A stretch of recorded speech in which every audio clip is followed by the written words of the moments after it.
scars I bear, they're maps of fire, each one a mark of reaching higher. My soul a storm, my heart a flame. The struggle's gift is I'm not the same. Hello everyone, I'm Elizabeth. I'm going to tell you why I'm so dedicated to God and will never waver. I don't have a super dramatic story as to how I became a Christian, but I did become a Christian when I was 8 years old.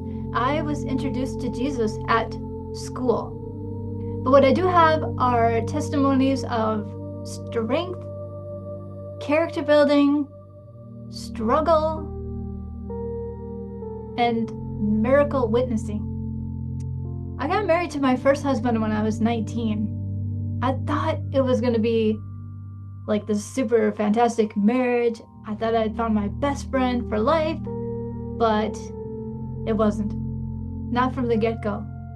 However, I did own and operate a highly successful daycare center during the time that I was married to him. But it was such a struggle. I was so lonely. I was stuck in a position where night terrors would come every night. The house was in fact haunted. I used to have a job before my ex and I owned the house where I would babysit a couple of older kids for 3 nights while the mom worked out of town. Trust me, the house was haunted. We would hear noises, like we couldn't even sleep upstairs. One girl had her bedroom downstairs and the boy had his bedroom upstairs, and we ended up just sleeping in the hallway because like it was just too scary to sleep in the bedrooms upstairs. So yeah, well, one time I found a Wiccan book under the bed in the main bedroom. So it is possible that the mom was Wiccan, but I don't know. She was a great boss though. She paid for all 3 of us to go to, I think it was NSYNC. It was either NSYNC or Backstreet Boys. I can't remember. But yeah, I want to say NSYNC, but yeah, I could be wrong. But anyway, I mean, she paid for us to go. So it was really great. And it was so funny because like she forgot to put her shoes on. And so she was there in her slippers. Yeah, it was so funny. But anyway, I had told her that if she was ever going to sell her house to let me know.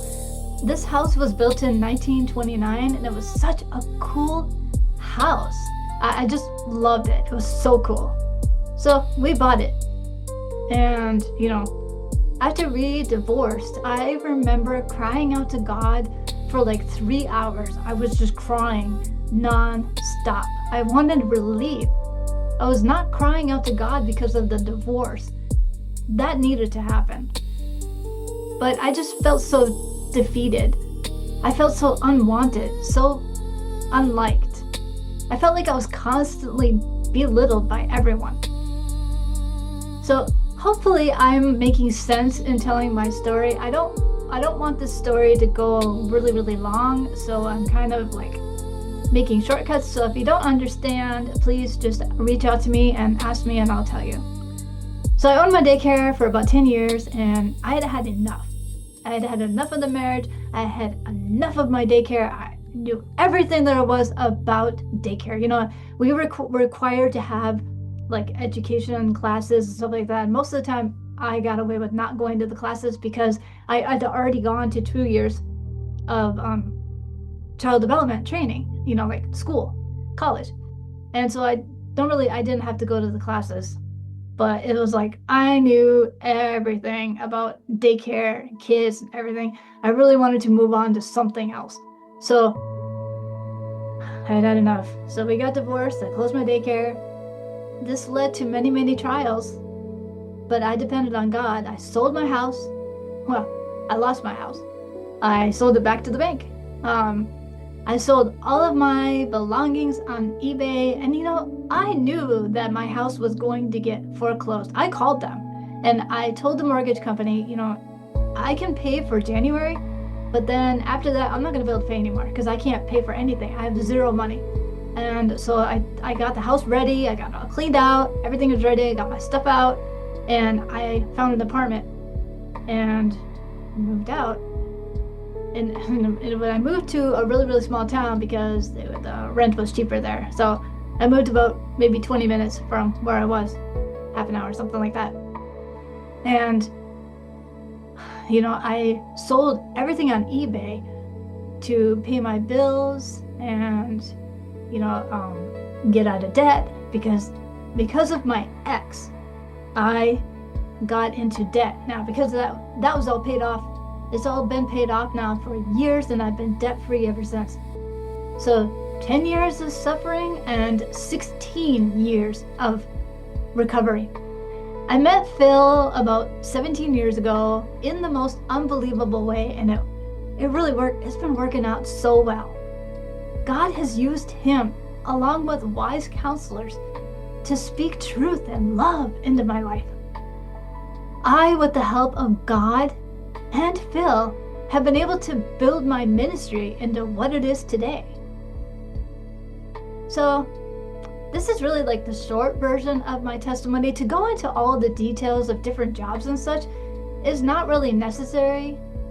The point of my testimony is to encourage you that if you're in a season of hardship like I was, just hang on. It will get better. Even if it seems like it won't get better, it will. I mean, I thought this is the end. Like, I knew God was going to lead me out, but I tell you, I just felt like I was sinking more and more, and I kept reaching out. Oh, I know you got me, but where are you? But he was there. He was there, and he made sure I knew it, but it was hard. It was like trying to hear his voice. There's noisy, and just so hard. But it will get better. I am sure that if you're close enough, and even if you're not, and it's only online, there are lots of people in my ministry and James's ministry that are willing to be your friend, willing to listen, that will support you with your life. And I mean, like, creatively, not harmful, really support you. Thanks for listening. I really do hope my testimony helps you or encourages you. And if not, stay tuned to, James's ministry, because I know he's going to have a lot of people giving their testimony, and maybe somebody else will really encourage you to hang on. But I tell you, God will lead you through whatever you're going through. He'll lead you through. He really will. So thanks for listening, and I'll see you later. Bye.